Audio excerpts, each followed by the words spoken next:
Just like that, I'm back. Frickin' back. Holy shit. Probably lost 10 years off my life. Whatever. It was fun. Where to start? Still in a bit of a fog. Bit of a fog. About a day and a half travel to get home. Well, 2 days. Whatever. Call it 2 days.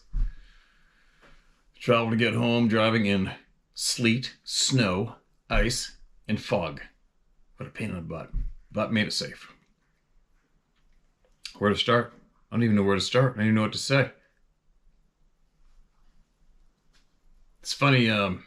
One thing I will say, though, is that's the first time that I've actually went. I went cold turkey on everything.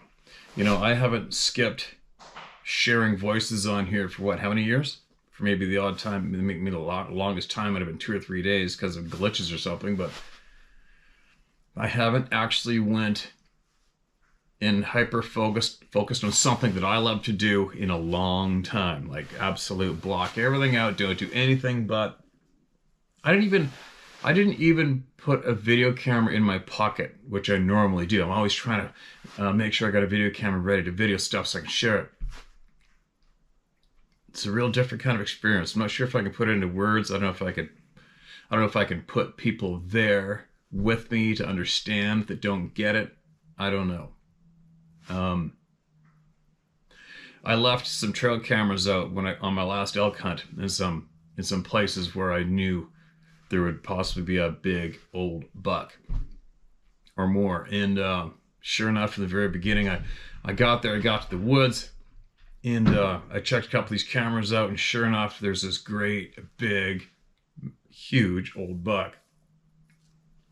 And I went to, that was a while back. It was a couple weeks before I got there, but then I started checking other cameras, and sure enough, he's still around there. And then I went into absolute tunnel vision, absolutely engorged and wrapped up in what I love to do.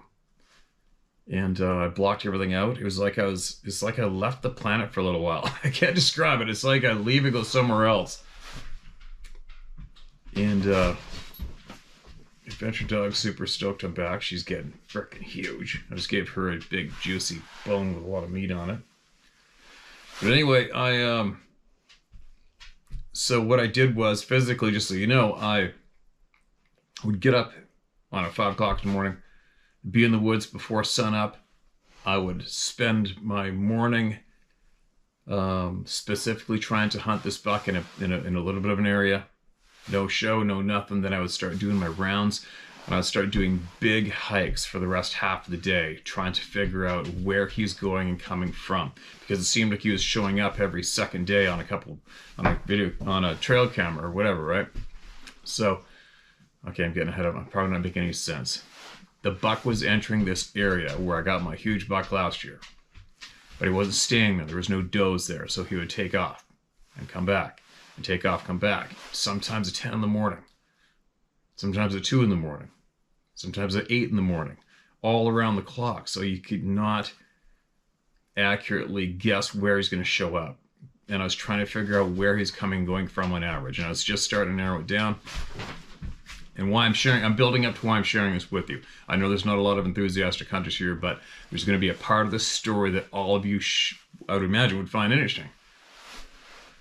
So in the mornings, my routine would be to slowly sneak up this old deactivated road, all grown in, this old road from where it was logged off years ago, very methodically, stealthily, slowly, because that road he's commonly using.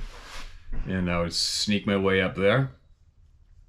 Then I'd get to the top, and I'd look over the back side of this little hole. I'd go to the front side, and I would sit down on the end of this log overlooking this little shelf below me, where I could reach out to maximum maybe 200 yards across from me, and this arena was 200 yards across and maybe 250 wide. Christmas trees and regrowth and old poplars, new poplar growth. So what I'm trying to say is, take note, I would slowly and stealthily hunt my way up there at first light. Okay? You'd be crazy to just go marching up this old road, because I've got this guy on this road at all hours of the day hitting a couple trail cameras I left on it. Try to figure out where he's coming and going to. Anyway, this is a significant part for this channel. I'll put a full hunt videos on the How to Hunt channel later on about this trip, all right? So anyway, get this one. I think I was on day 9. I don't know if it was 9 or 11 days on him straight. And what I would do is I get up in the morning, be in the woods before dark, do my hunt, and then I would do a huge hike, say on top of that side of the mountain. I do a huge hike over here for the last half. I do a huge hike over here for the last half, a huge hike over here for the last half, trying to find sign of where he might be going so that I can concentrate on where he's going to and from, and hopefully harvest him, right? So I think she needs to go out. I just fed her like 2 pounds of frickin' meat. I'll just get this point done quick. And finally, on about, I don't know, the last day, obviously, I got up in the morning and I felt an urgency. Now, take note, I always explain to everybody on this channel, having for quite some time, is to get in tune with yourself, with your instincts, with your gut feelings, with your sixth sense, whatever we call it, whatever is the right description for it. I've always been trying to urge people to try and get in tune with their gut feelings, their instincts, to make their decisions that way, because I've shared numerous times, I have learned how to use my, I don't know, what should we call it? I don't know. Let's use our gut. Let's call it the gut. I've been using my gut to make all of my decisions in life across the board for quite some time now, and I am winning. All right? I'm making right decisions across the board for some time now, which is the uber opposite of what I've done for many years previous. Anyway, I felt this urgency to hurry up right at first light and march my ass up the mountain, which is really weird, because you'd be a dumbass to do that as a hunter, because this massive buck has been using this old road nonstop around the clock, different hours. So I'd be a dummy to just go running up that road. I'm going to spook him, I'm not going to see anything, and everything's going to see me. But I went with my gut. My gut was screaming at me to hustle your ass up there. Don't look over here, don't look over here, don't look in there, don't look in there, which I normally do. Just go. I'm like, holy cow, all right, I'm going. And also, I never hike fast in the morning, because then I get sweaty and I get wet and I can't sit and wait anywhere for a while because I'll freeze to death. So I always try to go at a certain pace to keep my sweat down to as minimal as possible. So what I'm saying is I went against everything. All my common sense, my past knowledge, my discipline, I went against it all because my gut was screaming at me to. This is such a bizarre experience, but I have to share this. So I go marching, double take, boom, boom, boom, boom, boom. I'm marching straight up that mountain on that road. And the farther I got along, the more I got light out, the more of not panicking,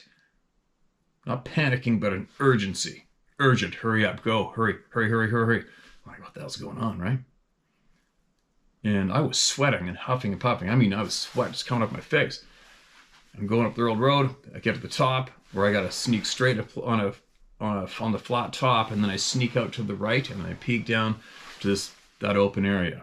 But there's a little pocket in the backside, which is exactly where I harvested that big buck last year, and I have to go look at that pocket first. So I actually go away from that area to look over the pocket, but I don't know where my guts lead me. Am I supposed to be looking over the pocket? I don't know. No, I knew I wasn't, because I knew I had to hurry up. It was almost like talking to myself, okay, well, hurry up and go look over there then.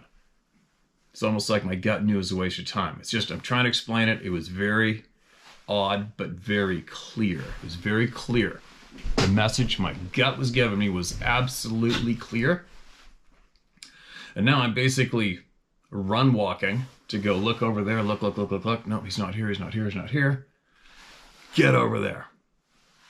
And then I go ripping through the new poplars and the willows and get over the top, and I'm coming to where I might be seen. I'm coming over the height of land, skyline in a way, but I'm using Christmas trees behind me to break it up, and I look over, I'm slowly moving, and there's a female doe mule deer out in the middle of the clearing, which I've been begging to see a doe because there's been no does anywhere, which is why the buck's been coming and going and not staying and not allowing me to not being there for me to hunt him. And I don't know why I kept coming back, because there was no does and no snow. A little bit of snow. I'm getting ahead of myself. If I had fresh snow and a doe, he would have been dead days ago. But there isn't. So I can't even track him down once he hits the camera. So I slowly come over the knob. There's the doe. I'm going absolutely slow. I'm not moving my head. I'm like looking everywhere with my eyeballs, trying to keep my movement down to low roar. I'm looking everywhere. He's got to be here. He's got to be here. He's got to be here. And this is after about 9 or 10 or 11 days of never seeing him, but no one is there. I look down to my right about 20 yards, and here's a female. Her twins. Her twins are right there, 20 yards away, looking up at me. I'm like, oh no, because I really want to just settle in, sit behind my log, and watch the doe as long as I could. But I can't, because I'm busted. Look down, uh-oh. And I'm trying to go like this. I scratch myself, looking, like innocent, scratch myself. I'm carrying my body language, go like this, and I'll glance down, and they're like, we know you're bad. And they go bouncing away. So mule deer, they bounce when they're alarmed, right? And they're not on a panicked bounce, but enough to make that alarming sound. And now they're bouncing. I'm like, here's the alarm sound. I'm looking around. The doe's still standing there. I'm trying not to make any movement, but I'm frantically looking at my eyeballs. And there he was. He was about another 40 yards past them, behind a screen of new poplar trees. And there he goes, bouncing down, ripping down the road fast. I'm like, oh my God, no, that's him. You gotta be kidding me. And then, anyways, I ended up harvesting him. And no, I didn't shoot him on the run, although it was tempting. I waited till he slowed. I got very lucky, slowed, and went into an opening. A little bit screened, but I ended up shooting him in the heart twice. So there you go. Harvested. But what I'm getting at is, I know it's a bit of a long story, it was so bizarre for me to be absolutely aware of my gut feeling, my gut instinct, and I followed it. And I wish I could describe it clearly, verbally. I really wish I could, because I really, really wish I could harness it more clearly and be more in tune, which I'm trying to do, and I have been trying to do for some time. And I wish I could teach people to somehow, but I don't know how to do that yet. All I can do is urge people to go with their gut. If you think this is possibly the wrong decision, it's the wrong decision. If you think this new person might be not so honest, they're not honest. Your initial guess, your initial reaction, your initial inner thought is always correct. Always. It's after that is when you start second guessing yourself, which I call arguing with yourself. That's when you lose. When you go against your initial But like I said, I cannot clearly deliver it verbally, so I don't have confidence that I can teach it to people. So I guess what I'm saying is, in the end of this, what I can say with confidence is that our gut instinct, our guts, our inner voice is very, very real. It's very real. It's a real thing. It's present. I am 100% certain all of us have it in us. It just depends on how badly it's been rubbed out of you with your upbringing. I'm guessing. And I believe it is a very, very important tool in life for us, and especially for society. Because if we were all absolutely in tune with it, like it was a clear voice we spoke to all the time, we would not be misled. We would not be taken advantage of. We would not be coerced. We would not be lied to, because we would know, and everybody in our community would know that each other already knew the truth of much if we were all absolutely in tune with our guts. So there you go. I guess that's my message. But I just wanted to share that I had a very wild experience with my gut instincts, my inner voice screaming at me. And I listened and I followed it, and it was correct. That great big old buck was there. Out of how many days and him being all over the place, he could have been absolutely anywhere, and my guts were screaming at me to get up to right there, and that's where he was after all these days. Very bizarre experience to have for yourself. Probably sounds boring as shit out here, but whatever. There you go. I really need to share that. What else? For anybody else here that has my hunting apps, that I always forget to promote. it's very hard for me to mesh up with tech world because I need techies, total tech geeks, to manage the apps, to load new videos, to do anything, to update it. So I guess recently something updated for Apple and Google on their devices, which made a lot of devices not compatible with my apps. So I have to have the tech geeks update my apps. And my tech geek, who went on to other things, but she still takes care of me when she can. She's actually in Central America right now, and I emailed her. I'm like, I'm getting hate mail. I need help. I need help. I don't know why my apps aren't working. And she's going to be on it. If she isn't on it right now, she will be very soon, and she'll have the apps up and running and updated for your devices very quickly. Okay? And that's another topic. I'd like to reach out to my community somehow to find someone who knows how to do, writing apps for both Android and Apple, and see if they want to jump on board with me and help manage my apps for me. All right? We'll talk about that in more detail later. But that's a big thing on my checklist that I need to get done. What else? I think that should be enough babble for right now, because I really need to get a bunch of voices heard. And a lot of these emails that I have, there's so many emails. There's another thing too, just so you know, when I went full focus on this hunt, I made this all about me, what I'm passionate about.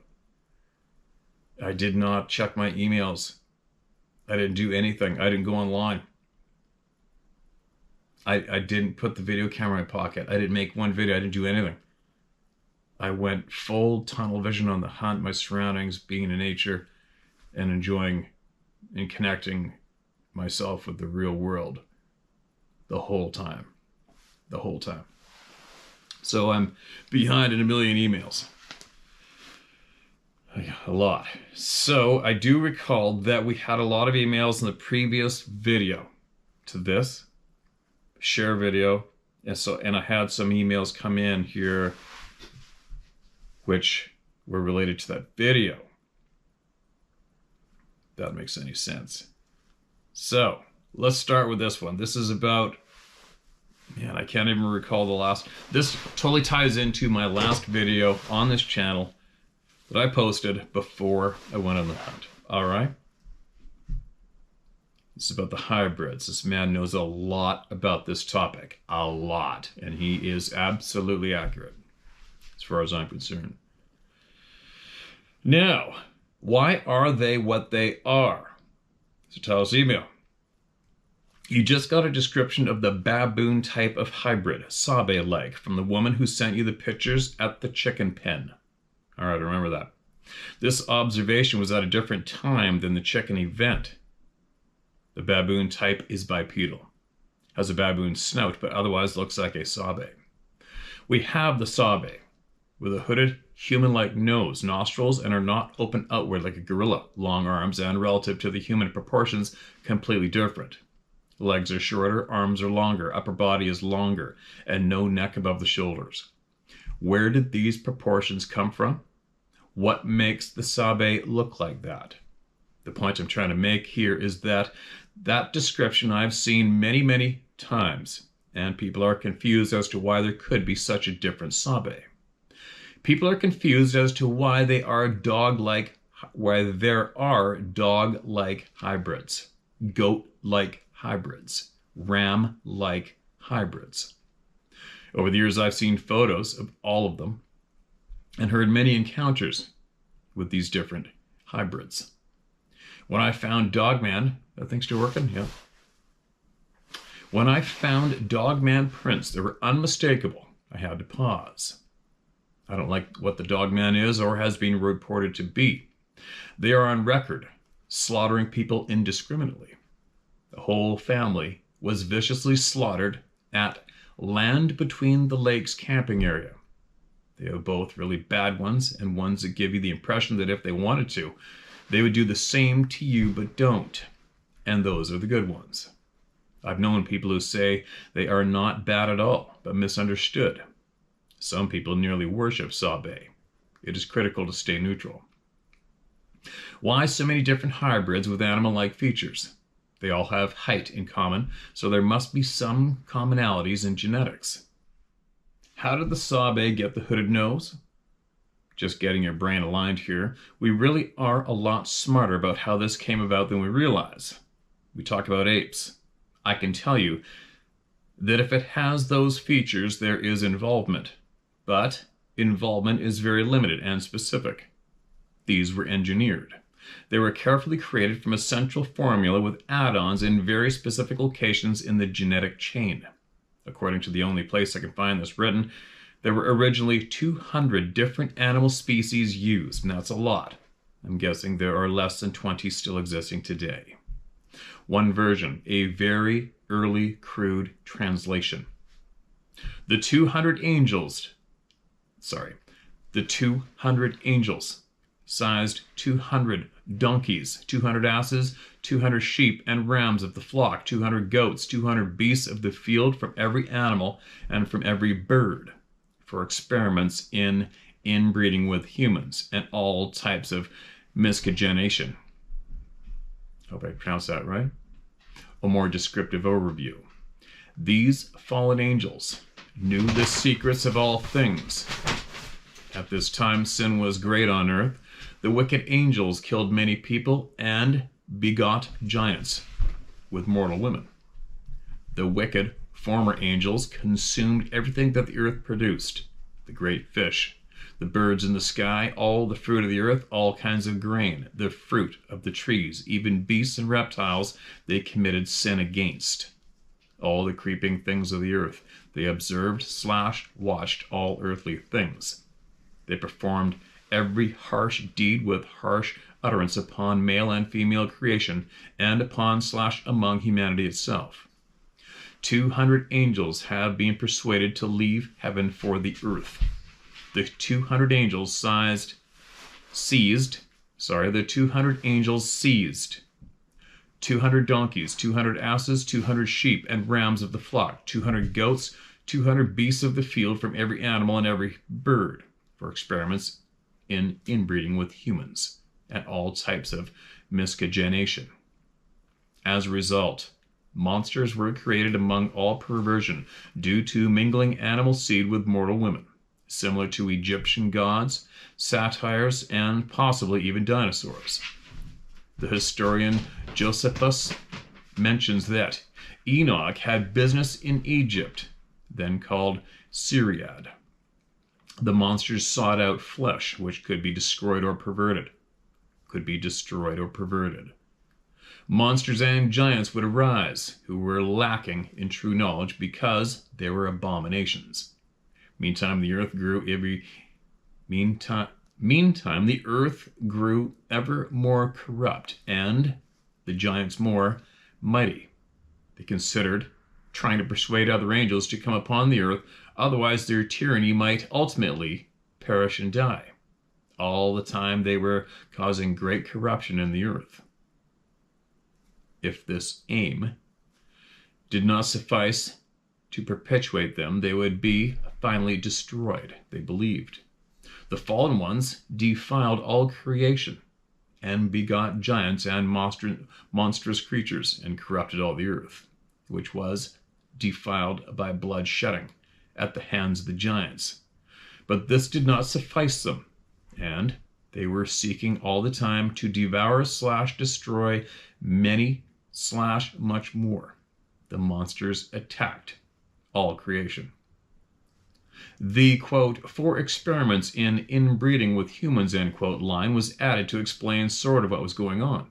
The basis was the Nephilim. These other additions of animal did not result from species inbreeding, period.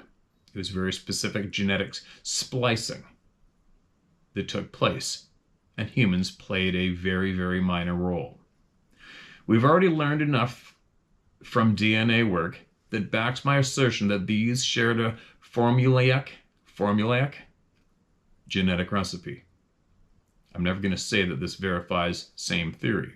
It doesn't. But it builds and the probability goes up with every corroborating piece of evidence.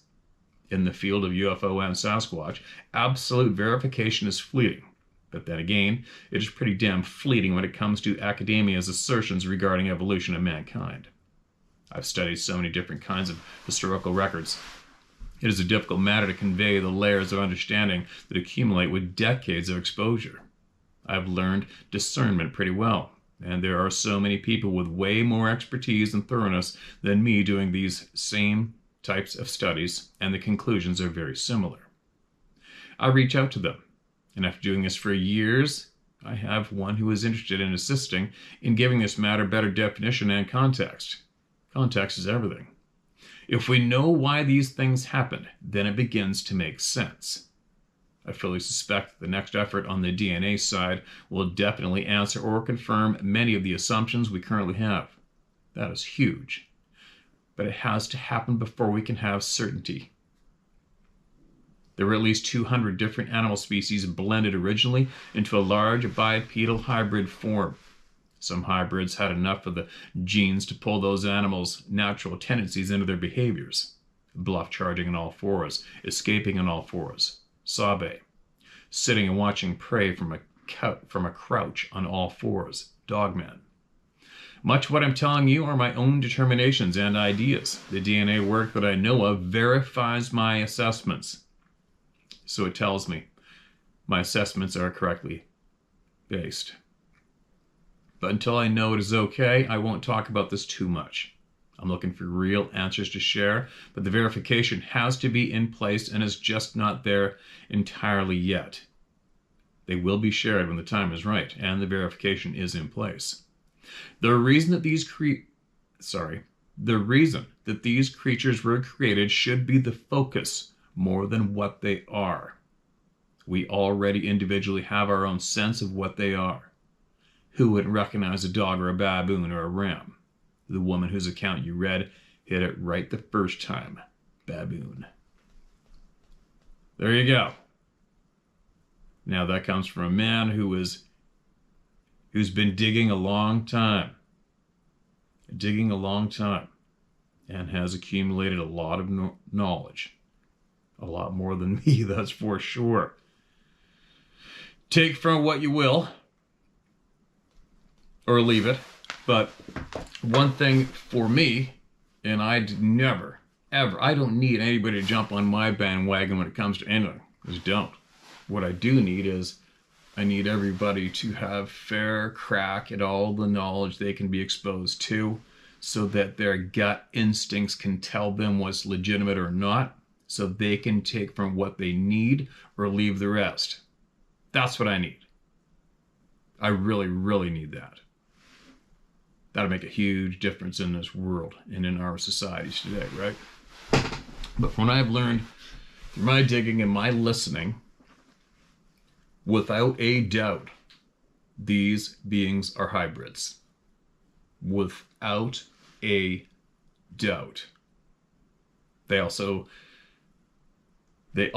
have abilities, that the majority of us can't wrap our brains around.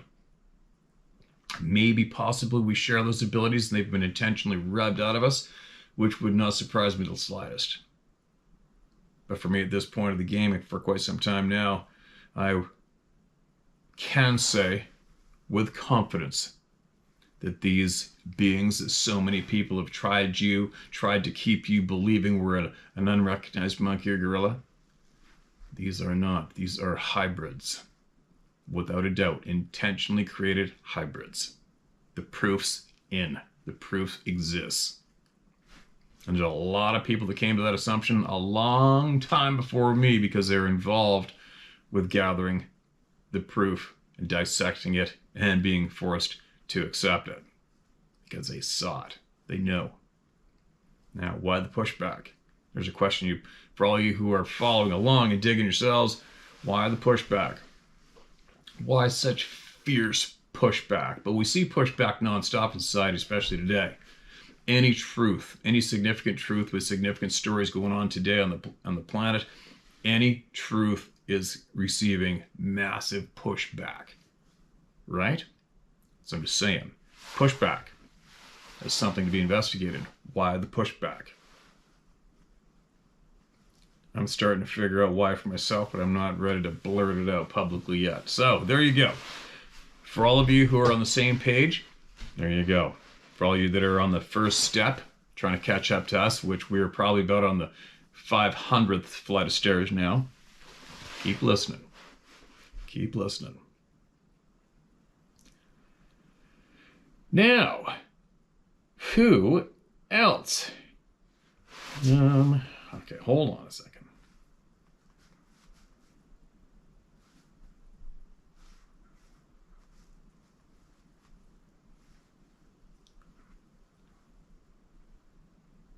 Okay. Now here's another one.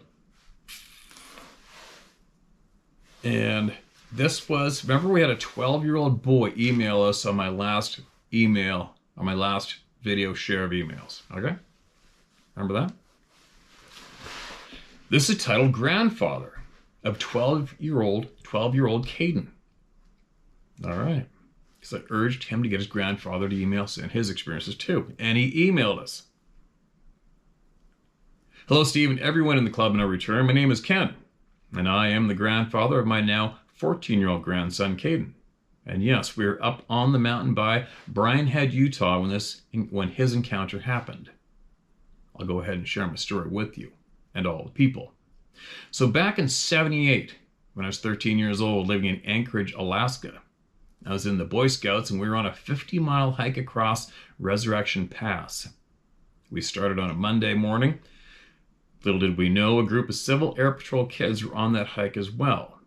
We'd stop for a break, and the Civil Air Patrol kids would walk by us and heckle us and say, "What's the matter, you tired? Can't walk anymore?" And we just heckled back at them. Then a little while up the trail, they would be taking a break, and we'd give them shit as we walked by, giving them the same shit as they gave us. You know, just a little fun. Well, it ended up being that we did this for a couple of days. We ended up about Thursday camping at the same camping area along a lake. I can't remember what lake it was, but I knew it was about 30 miles or so in the backcountry. Well, on their side of the campground, they were having a bonfire. And so, being boys like us, we snuck up in the dark to the campfire and threw firecrackers in their fire. And their leaders and all of the kids jumped up and ran away from the fire. And then later on, we were sitting around our fire, and they came over to our fire with buckets of water in the dark and threw water on our fire and put it out. We're just giving each other shit the whole week. Well, the next morning when I woke up, our leaders and their leaders were standing there talking. My scout leader told me to come over, so I went over to him. And the other men and my scout leaders asked me, "So where's the fake Bigfoot tracks? Who's got them?" And I said, "What are you talking about?" And he said, "Look at all the tracks around here. Somebody's got to have some fake Bigfoot tracks to make these." And I looked at him kind of weird and said, "I don't have any, and I don't know who does. Maybe they do," pointing over to the other camp. And the adults are like looking at each other with worried looks. So they gathered all of us boys around them. They asked us all who had the fake tracks. We all looked at each other like, "Are you crazy or something?" At the time, we all knew about some stupid show on TV called Bigfoot and Little Boy. We all knew about that show, but we knew it was kind of stupid. But we all watched it anyways, LOL. About a couple hours later, one of the boys from the Civil Air Patrol camp said that his hand hurt, and that something stepped on his hand in the middle of the night. And he ended up having a couple broken fingers. And where his tent was at, there was a footprint where his hand was outside of his tent during the night. So, needless to say, we had one more day on the trail and we got the hell out of there. And from that time on, I've always been aware of the Sabe people. I've never seen one in person, but waking up to those tracks and knowing it wasn't us that made those tracks gave me a whole new perspective on what is out there in the wilderness. I thank God none of us boys were hurt or abducted by one of those big bastards. That's why I told my grandson, "You're staying in the damn camper tonight. You're not staying in that damn tent." Ken Brinkerhoff. Ken, I absolutely appreciate you. Not only for doing this, but for making sure your grandson gets taken out into the real world and spending time with him out there. That's huge. Appreciate your time, sir. Appreciate your time. We all do. For that share. And there you go. More people who accept the truth. Now, who's next? This is titled My Northern BC Experiences. Hi Steve, my name is Amanda. I'm new to your channel, but really enjoying it so far. Thank you for all you do. I've been travel nursing in remote northern communities in BC since 2020. In the summer of 2021, I took an assignment in Fort Nelson, British Columbia, my old home away from home. August 7th, 2021, I decided to borrow the staff vehicle from the hospital I was working at and use my one day off to travel up to the Liard River. It takes about 5 hours to get there from Fort Nelson. As I took in the scenery on the drive up, the sheer remote and rugged nature of the land was palpable. I was on the way back home and close to the 529-kilometer mark of the Alaska Highway when all of a sudden a feeling came over me. For reasons unknown, I began to slow the car down. I was going quite slow when I saw it on all fours on the right-hand side of the road. It was about 100 feet away at this point. It was moving towards the road coming out of the bush, very quickly on the tips of its fingers and toes. Then it stopped at the edge of the highway. At this time, I had come to a full diagonal stop in the oncoming lane.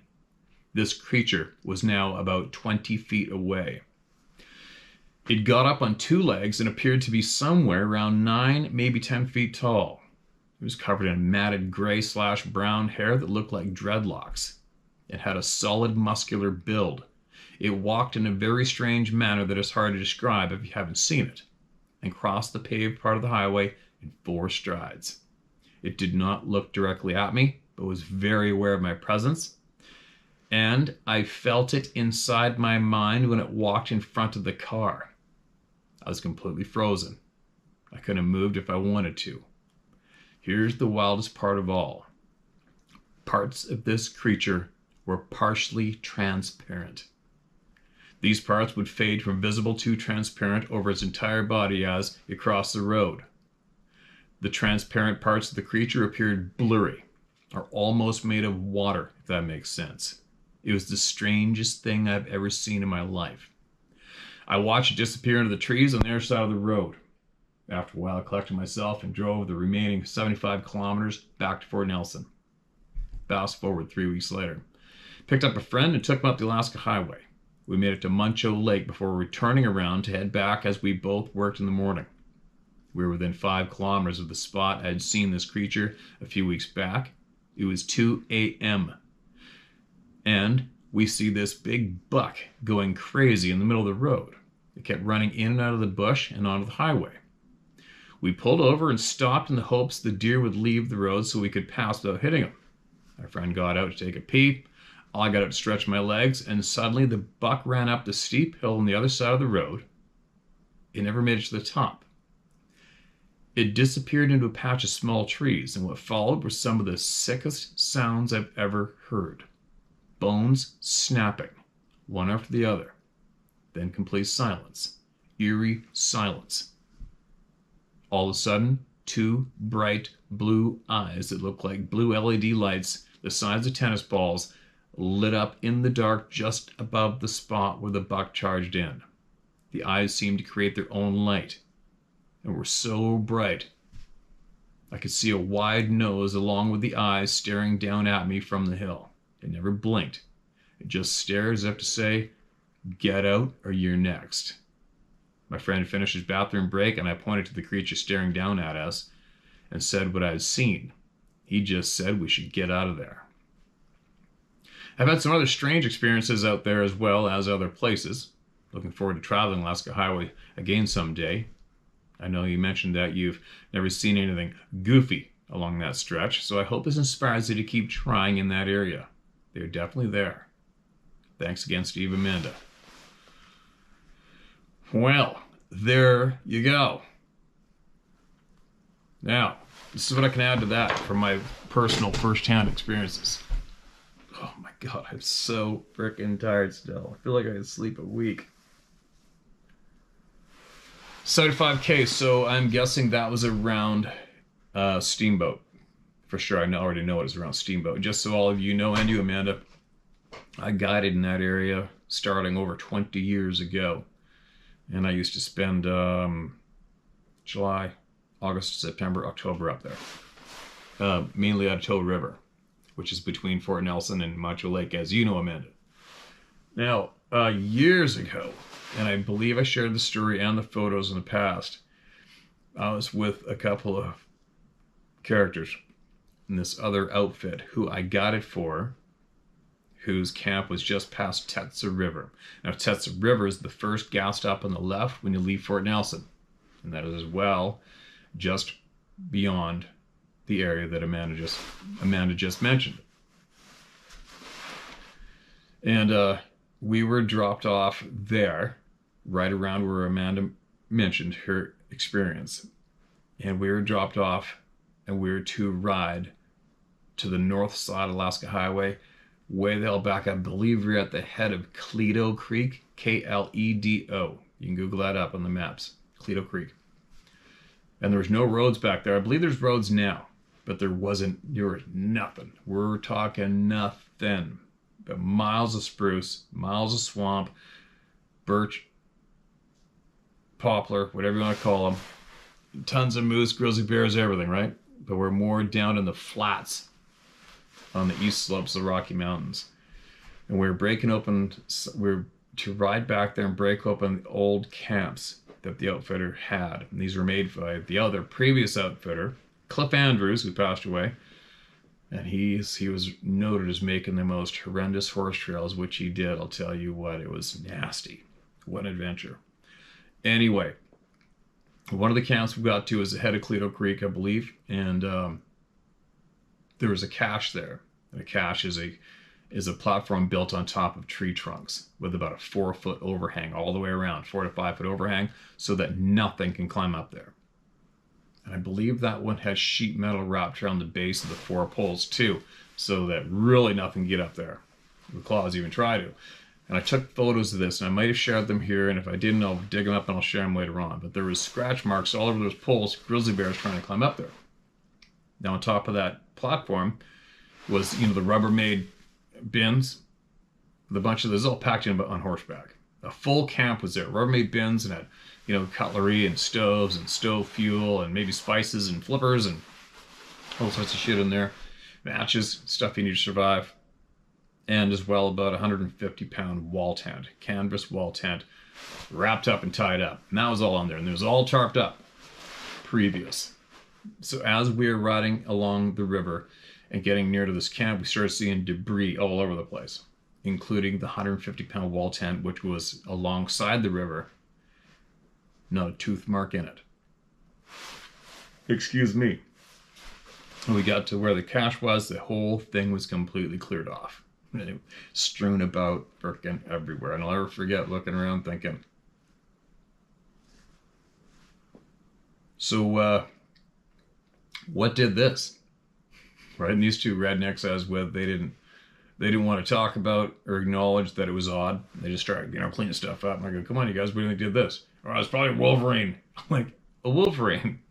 Really? So Wolverine sheeted up the pole past the sheet metal, and he used his claws to get out to the underside of the hung from his claws and went like this, the outside edge, climbed over the top, and threw the 150-pound canvas wall tent 100 yards over to the side of the river, and went to clearing everything off. Are we telling me, And they were annoyed and didn't want to talk about it. I got no problem not talking to them about anything, really.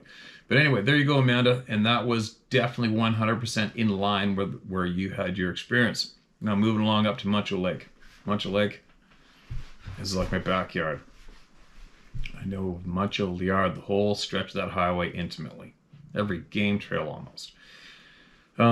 There have been some sightings at Muncho Lake, as well as an old guide partner friend of mine from Toad River. He recalls they were driving up to the hot springs at Liard, I think, from Toad River, or coming back. It was in the dark in the headlights, and he took note that something ran across in front of them in the headlights, and he thought it was a moose. Thought it was the hind end and the back legs of the moose, but he said that, I'll never forget he mentioned this, but the knees were bending the wrong way. So, for all you know, the moose will bend backwards. The kneecap goes to the back on a moose. Whereas us humans are a bipedal upright person, your knees bent forward. And I'll never forget he said that. But the knees were bent the wrong way to be a moose in the headlights. There you go, that's that Muncher Lake. I have friends in Fort Nelson. There's been a lot of sightings around Fort Nelson. Tracks in the river below the highway bridge. I have friends from Fort Nelson who took the horses in going towards Shoshone Lakes. They started riding at Tetsa, I believe, and they woke up to trees being beaten on the same slope of the mountain they were on. They heard it in the early morning hours. Very loud. That's about it, but I never had any first-hand experiences of any kind of weirdness at all, and I was predominantly in a camp on the north side of the highway, north of Summit. You know, you get up Summit and that lake's on the left. Well, we were north, over top of those mountains, and then some, on the east slopes of the Rocky Mountains. We're talking middle of freaking nowhere, man. We'd be the only ones out there, ever. But there you go. I'm sure there's a lot more people here that have more experiences to share along that specific area. Pink Mountain, a little further south. Pink Mountain is on fire with sightings activity.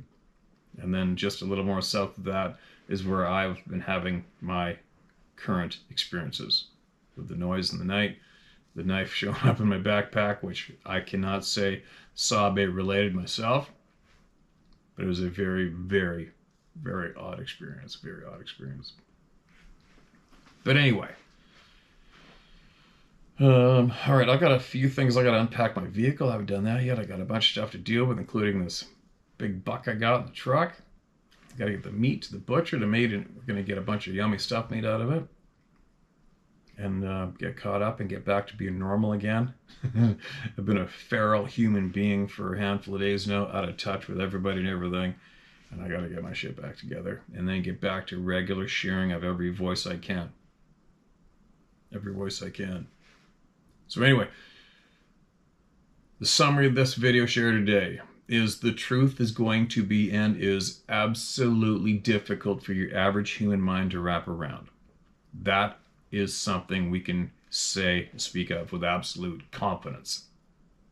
There are a lot of human beings out there who do not want us to understand or know the truth when it comes to this topic and more. That's a fact. But just so you know, no matter how bizarre some of these email shares are, or some of the things that I agree with may sound to you, it's going to be tough, man. The truth that you seek coming here to this channel is not going to be an easy thing for you to wrap your mind around and accept. I wish I could pass that on to everybody in the world so that they already had the heads up warning that it's going to be difficult for everyone to wrap your brain around the truth. There is some kind of a force out there, a group, an individual, whatever you want to call it, who does not want us to know our true history, the truth. They just don't. And so far they've been pretty damn successful at keeping us in the dark. Right? Anyway, we're going to keep pushing on. We're going to listen to everyone, no matter what. And every single human being that comes here is here. The door is wide open. You're free to come and go, as long as you stay respectful and just take what you need for your own puzzle and leave the rest, and don't blow a 3-year-old gasket because somebody might have shared something that you just can't wrap your brain around. All right? Go with your gut instincts. You'll know the truth when you hear it. It doesn't matter the topic, unless you're completely washed and have been suppressed so fiercely that you're so out of tune it's impossible for you to even entertain some of these truths in life. But the sooner you get in tune with your guts, the sooner you realize that you will know the truth when you hear it, because you're in tune with your guts, your sixth sense, your instincts. The truth that we are trying to provide here is going to be very difficult to accept for the majority of the people listening. There you go. But we will never, ever change the truths that we know, that we're discovering, that are being shared. No matter how crazy it starts to seem, we're not going to change just to keep people comfortable, right? Just because you can't handle the truth doesn't mean it's true. You know what I mean? I can babble a little bit, get a little fired up. So there you go. What else? I got a bunch of hunting stories. People send me a lot of photos and their hunt success stories, and I'm going to share those stories and the photos on the How to Hunt YouTube channel as well. And I'm going to encourage people too, if you got a real exciting or fun or proud moment, hunting story you want to share with me, I'll share it. I'll share it with the world on that channel as well, just same as I'm doing here with these emails of truth from people, all right? So I'll be doing that fairly soon, as well as sharing my own hunt summary from this past couple of weeks. I'm going to share what I can. I've got a video, and I'll share my whole story on there when it comes to what I just pulled off with this big, huge buck. And for anybody out there who is curious and knows hunting and mule deer and antlers and everything, just so you know, it was a 196-inch mule deer. So there you go. I'll be back tomorrow. Share my story at howtohunt.com. That's where you're going to get your truth shared word for word. I'll be back.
Thank you.